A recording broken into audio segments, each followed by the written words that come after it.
안녕하세요. 이번 시간 저희 교재 138페이지 원가회계 진도 나가도록 하겠습니다. 지난 시간까지 저희 재무회계 큰 산 하나 넘으셨고요.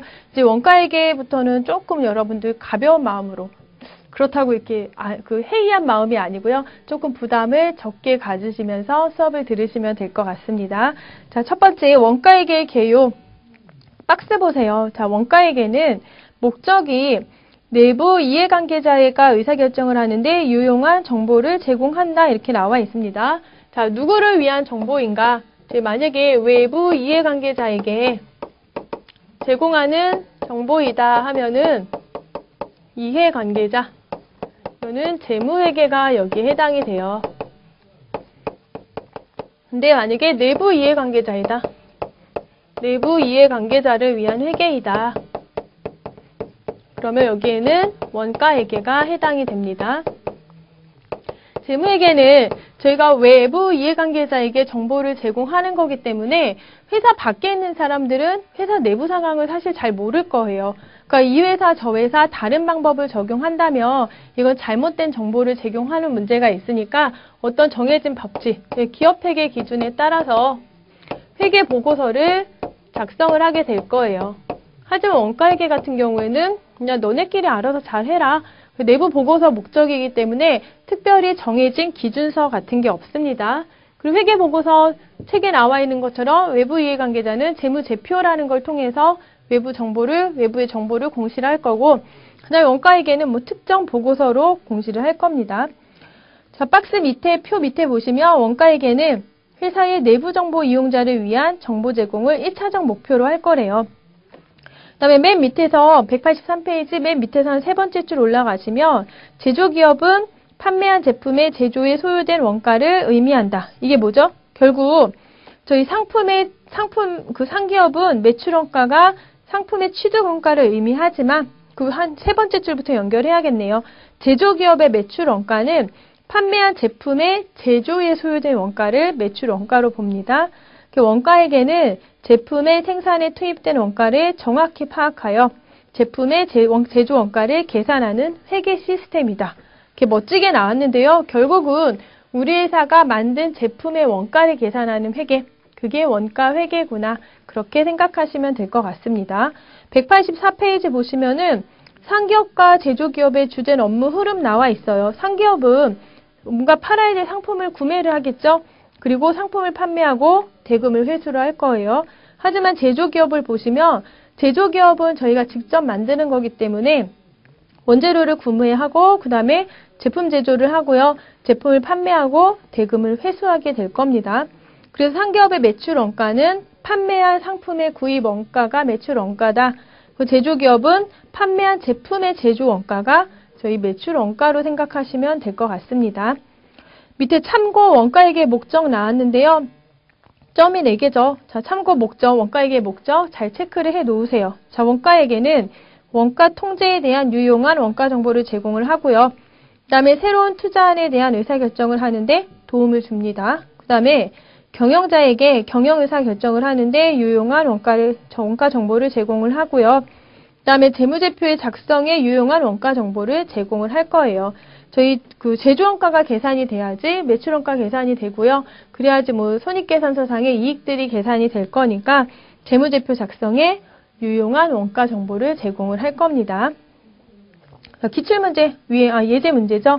원가회계 목적과 거리가 먼 것은 1번에 내부 경영 의사결정에 필요한 원가를 제공한다. 2번에 원가 통제에 필요한 원가 정보를 제공을 할 겁니다. 그 다음에 3번에 손익계산서상 제품 원가에 대한 원가 정보를 제공을 하겠죠.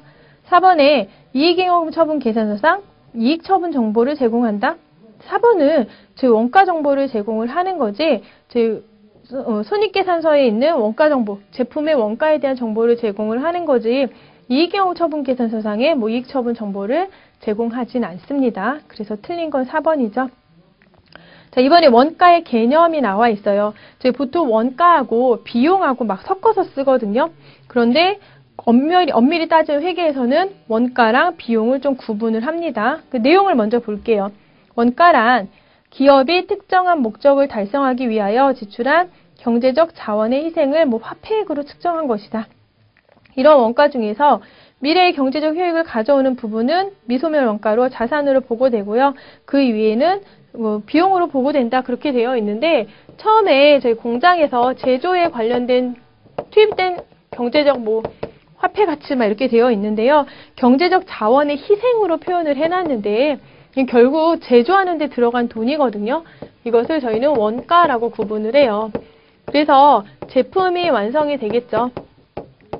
제품이 만들어지면은 둘 중 하나예요. 얘가 판매가 되거나 판매되지 않고 남아있거나 여기서 이것을 소멸로 표현을 했고요. 미소멸로 표현을 했습니다. 소멸이 됐다는 얘기는 이미 판매했다는 얘기고 얘는 매출 원가에 반영이 될 거예요.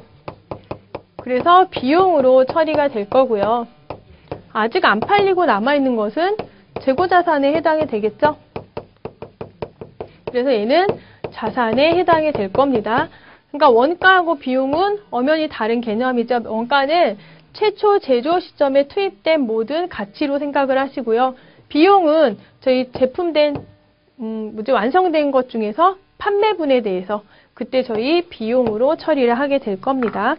그래서 원가와 비용 구분 한번 보시고요. 소멸원가, 미소멸원가 큰 의미 없습니다. 소멸됐다는 거는 앞으로 이제 더 이상 팔 수 없다는 거죠. 이미 팔렸으니까 앞으로 팔 수 없으니까 소멸됐다고 표현을 하고요. 미소멸은 이 아직 팔려고 남아있는 거죠. 그래서 저희 미소멸 이렇게 표현했을 뿐이에요. 저희가 관심 깊게 봐야 될 것은 이제 3번의 원가의 분류예요.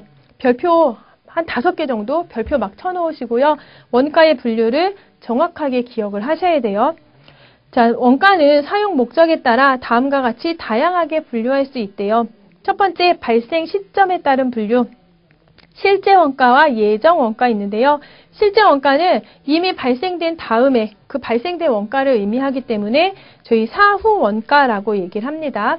예정 원가는 예측치예요. 미래에 얼마 발생할 거라고 미리 예측한 원가이기 때문에 저희 사전 원가라고도 얘기를 하죠. 그 다음에 186페이지 제품과의 관련성.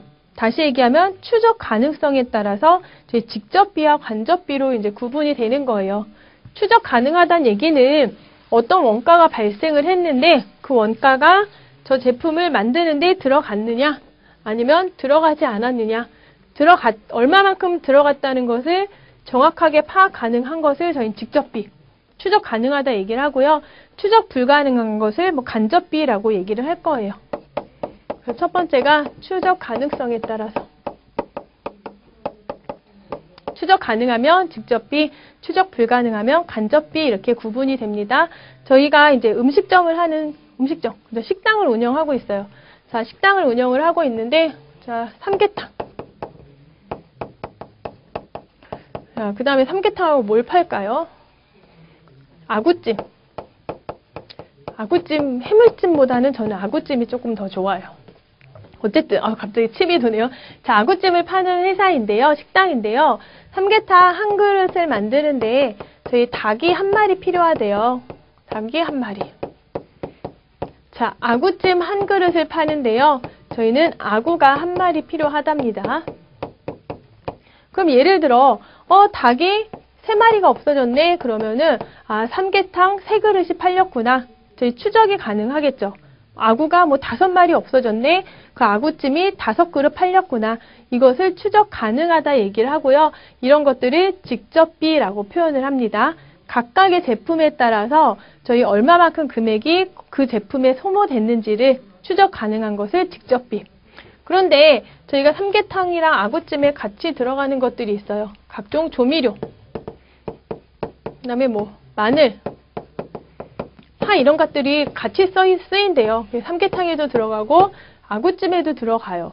근데 마늘이 만약 10쪽이 사라졌다. 그러면은 정확하게 마늘 10쪽이 삼계탕에 몇 쪽, 그 다음에 아구찜에 몇 쪽 이렇게 파악이 가능할까요?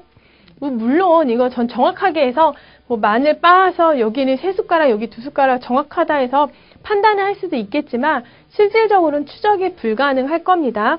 그래서 이런 추적 불가능한 것들을 저희는 간접비, 닭이나 아구처럼 추적이 가능한 것을 저희는 직접비로 구분을 할 거예요. 그리고 교재에도 보시면은 직접비는 특정 원가 직접 대상에 직접시킬 수 있다. 결국은 추적 가능한 게 직접비, 추적 불가능한 게 간접비로 보시면 됩니다. 일단 예제 보시면 중간에 추적 가능성에 따른 분류는 해서 직접비와 간접비 이렇게 구분을 하시면 되는데, 이제 원가회계에서는 크게 세 가지 원가 요소가 발생을 해요. 재료비, 그다음에 노무비가 발생을 할 거고요.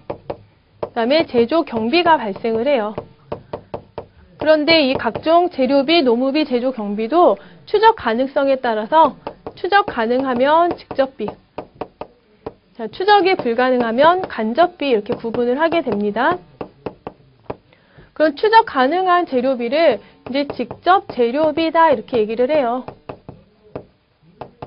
자, 그러면 추적 불가능한 재료비는 간접 재료비겠죠. 그럼 추적 가능한 노무비는 직접 노무비, 추적 불가능한 노무비는 간접 노무비죠. 간접 노무비. 자, 추적 불가능한 거는 직접 제조 경비, 그냥 직접 경비로 하셔도 되고요. 추적 불가능한 거는 간접 경비. 원가를 이렇게 나누게 되면은 6가지로 나눠지게 되죠. 그 하나의 제품의 원가를 계산을 하려면 원가를 6개로 나눠서 하려면 되게 복잡할 거예요. 그래서 저희 크게 직접 재료비 하나 하고요. 그 다음에 직접 노무비 하나 구분을 할 거고요. 나머지를 다 포함을 해서 뭐라고 할 거냐면요. 제조 간접비라고 얘기를 할 겁니다. 그래서 원가 요소의 3요소는 직접 재료비, 직접 노무비, 제조 간접비. 이 얘기가 계속 나올 건데요. 다시 얘기하면 제조 간접비 안에는 많은 게 포함이 되어 있죠. 제조 간접비 안에는 간접 재료비, 간접 노무비, 직접 경비, 간접 경비까지 포함해서 일단 제조 간접비로 구분이 될 겁니다. 그래서 추적 가능성에 따라서 직접비와 간접비 구분을 하고요. 저희 교재에도 예해서 직접 재료비, 직접 노무비, 그다음에 제조 간접비 이렇게 나왔는데 어떻게 구분이 되는 건지 잘 기억을 해 놓으셔야 돼요. 자, 그다음에 원가 행태에 따른 분류 있는데 원가 행태라는 게 그 원가의 움직임에 따른 분류로 생각하시면 될 것 같거든요. 그 원가의 움직임이란 뭐냐? 생산량이 늘어남에 따라 원가가 어떻게 바뀌는가? 그게 원가 행태에 따른 분류입니다. 이거는 교재 189페이지 보시면 189페이지 그래프가 나와 있어요. 근데 여러분들이 기억을 하실 때 물론 저희 문제에서 그래프 자체가 나올 수도 있고요. 아니면은 이렇게 말로 쭉 서술식으로 나올 수도 있는데 그래프를 기억해 놓으시면 그래프 문제도 맞추실 수 있고요. 서술식 문제도 맞추실 수 있습니다. 그러니까 개념을 잡으시고 그래프 형식으로 기억을 하시기 바랄게요. 자, 첫 번째 변동원가 나와 있어요. 조업도 수준의 변동에 따라 총 원가가 비례해서 변동한다. 조업도라는 것을 일단 여러분들이 생산량 187페이지 제일 위에 조업도 나와 있거든요. 조업도는 매출액, 생산량, 고객수 등을 말한다 했는데 여러분들은 생산량과 연결지어서 일단 생각을 하세요. 자, 이게 생산량이죠. 생산량이 늘어나면 닭을 더 많이 사야겠죠. 그러면 닭을 사들이는 원가가 늘어날 겁니다. 여기도 마찬가지로 아구찜의 생산량이 늘어날수록 아구를 많이 사야 되니까 아구에 대한 원가가 증가를 할 거예요. 자, 변동 원가는 이렇게 생산량이 늘어남에 따라 같이 따라서 늘어나는 것. 반대로 생산량이 줄어들면은 같이 따라서 줄어들겠죠. 이것을 저희는 변동비 또는 변동 원가이다. 이렇게 얘기를 해요. 교재 187페이지 보시면 변동비가 순수 변동비, 준 변동비 두 가지로 나눠져 있는데, 자, 첫 번째, 그 다음에 원가 행태에 따라 구분을 할 건데요. 첫 번째 변동비를 먼저 볼게요. 변동비는 조업도가 증가함에 따라 같이 증가를 할 겁니다. 그래프로 따지면은요, 여기가 조업도 생산량으로 생각하시면 되고요. 여기가 원가예요. 자, 닭을 한 마리 팔 때, 한 마리가 아니죠. 삼계탕 한 그릇을 팔 때 이게 생산량이니까 닭은 한 마리가 필요했습니다. 자, 삼계탕 두 그릇 팔면 닭이 두 마리가 필요했죠. 극단적으로 파는 게 없으면 닭도 필요 없으니까 저희 총 변동비는 생산량이 증가함에 따라 상향하는 형식으로 표현이 될 거고요. 반대도 읽으실 수 있죠. 생산량이 감소하면은